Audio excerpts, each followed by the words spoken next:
हम लोगों का पहला क्वेश्चन है एसएससी ग्रुप बी का 30 लोगों को किसी कार्य को पूरा करने में 12 दिन लग जाता है, तो 40 लोगों को उसी कार्य को पूरा करने में कितना समय लगेगा। तो ऑप्शन है हमारा 6, 9, 10 और 8। चलिए इसको सॉल्व करके देखते हैं कि 9 आया कैसे। तो इसका फॉर्मूला होगा M1 बराबर D1 बराबर M2 बराबर D2। ठीक है, तो M1 कितना है 30 है, और गुने दिन कितना है 12 दिनों को लगता है। M2 हम लोगों का हो गया, M2 कितना हो गया हम लोगों का 40, और क्या है दिन, ये जो है इसको हम लोगों को निकालना है। तो 30 गुने 12 हो गया बराबर 40 है, और गुने D2 मतलब D2 को निकालना है। तो जब ये 30 गुने 12, तो इधर ये क्या है गुने में है, और इधर लाएंगे तो उसको भाग में हो जाएगा। तो क्या निकालना है हम लोगों को D2, जो 40 दिनों को पूरा करने में समय लगता है उसी को निकालना है। तो D2 बराबर हो गया, पहले इसको हल करते हैं तो 0 से 0 ख़त्म हो जाएगा, और 4 से 12 को कटाएंगे तो 4 तिहाई 12 हो जाएगा, और 3 गुने 3 बच जाएगा। तो 3 गुने 3 बराबर D2 लिख देते हैं हम लोग। तो 3 तिहाई 9 हो गया, बराबर में D2 हो गया। तो D2 को आगे लाएंगे और 9, तो हम लोगों का जो दूसरा है वो D2 कितना निकला है 9। तो हम लोगों का ऑप्शन में जो 9 है वही सही होगा। चलिए आगे करते हैं दूसरे क्वेश्चन को। हम लोगों का दूसरा क्वेश्चन है, किसी संख्या का 76% 95 है, वह संख्या क्या है। तो किसी संख्या का 76% 95 है, वह संख्या क्या है। तो देखिए जो इसका ऑप्शन होगा 130, दूसरा ऑप्शन होगा 120, तीसरा ऑप्शन होगा 124, और चौथा ऑप्शन होगा 125। तो चलिए इसको सॉल्व करते हैं, इसमें से क्या होगा। जो 76% है उसको 76% कितना है 95, तो 76% जब 95 है तो 1% का निकालते हैं। ठीक है, तो बराबर हो गया 95 और 76। ठीक है,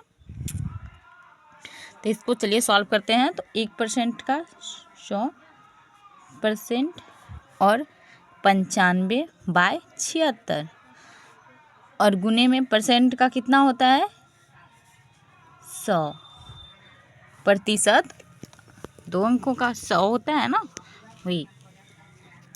उसके बाद हम लोगों को कटाते हैं 15 76, 15 चौके 76, 2 25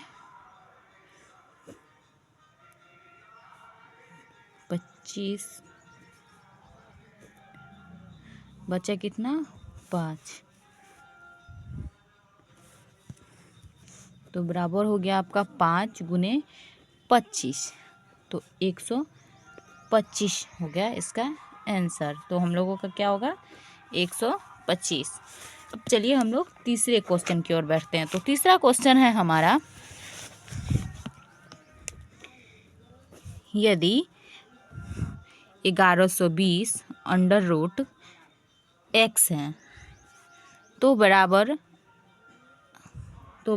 80, तो x का मान क्या होगा। तो चलिए इसको हम सॉल्व करते हैं।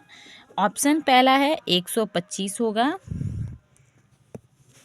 दूसरा ऑप्शन है कि 225 होगा, तीसरा ऑप्शन है कि 196 होगा, और चौथा ऑप्शन क्या है कि 336 होगा। तो चलिए इसको हम सॉल्व करते हैं। ठीक है, तो देखिए 1120 बटा अंडर रूट x, इसका मान ज्ञात करना है, ये है 80, और क्या करना है हम लोगों को x का मान ज्ञात करना है। तो अगर हम 1120 अगर इस रूट को हटा देंगे, ठीक है,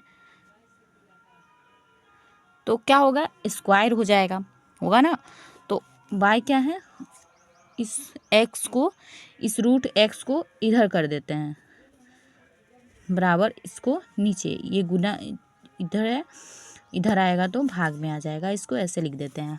उसके बाद हम लोग इसको हल करते हैं, तो जीरो से जीरो ख़त्म हो जाएगा और 14 बार में ये कट जाएगा, 112, 14 बार में 112 कट गया, तो हम लोगों का क्या बचा, 14 बता अंडर रूट एक्स। तो अगर हम लोग रूट को हटाते हैं तो ये स्क्वायर में आ जाता है, तो अगर हम इसको हटा रहे हैं रूट को तो स्क्वायर में आ रहा है हम लोगों का। तो x, अगर इस रूट को हम लोग हटाएंगे तो क्या आ जाएगा, स्क्वायर में। तो x बराबर 14 स्क्वायर, तो x बराबर 14 और 14, इस दोनों को 14 और 14 कितना होता है, 14 गुना 14, x बराबर 196। तो इसका हम लोगों का सही आंसर होगा 196। चलिए हम लोग चौथा क्वेश्चन सॉल्व करते हैं। यह सबसे छोटी संख्या ज्ञात कीजिए जिसमें से यदि 6 कम कर दिया जाए तो 12, 15, 20 और तथा 27 से पुनः विभाजित हो जाए। क्या बोल रहा है कि यह सबसे छोटी संख्या ज्ञात कीजिए जिसमें से यदि 6 अंक को कम कर दिया जाए तो 12, 15, 20 तथा 27 पुनः विभाजित हो जाए। तो चलिए इसको हम लोग सॉल्व करके बताते हैं। तो चलिए हम लोग चौथे क्वेश्चन का ऑप्शन क्या है, इसमें 154 होगा, दूसरा ऑप्शन है 540 होगा, और तीसरा ऑप्शन क्या है कि 542 होगा, और चौथा ऑप्शन क्या है कि 520 होगा। तो चलिए इसको हम लोग पहले सॉल्व करते हैं। क्या है, 12, 15, 20 और क्या है 27। चलिए इसको हम लोग पहले इसका लॉसो करते हैं, एलसी जिसको बोला जाता है। तो 2 से 6 बार में 15 को ऐसे लिख देंगे, इसको 10 और 27 को ऐसे ही रहने देंगे। फिर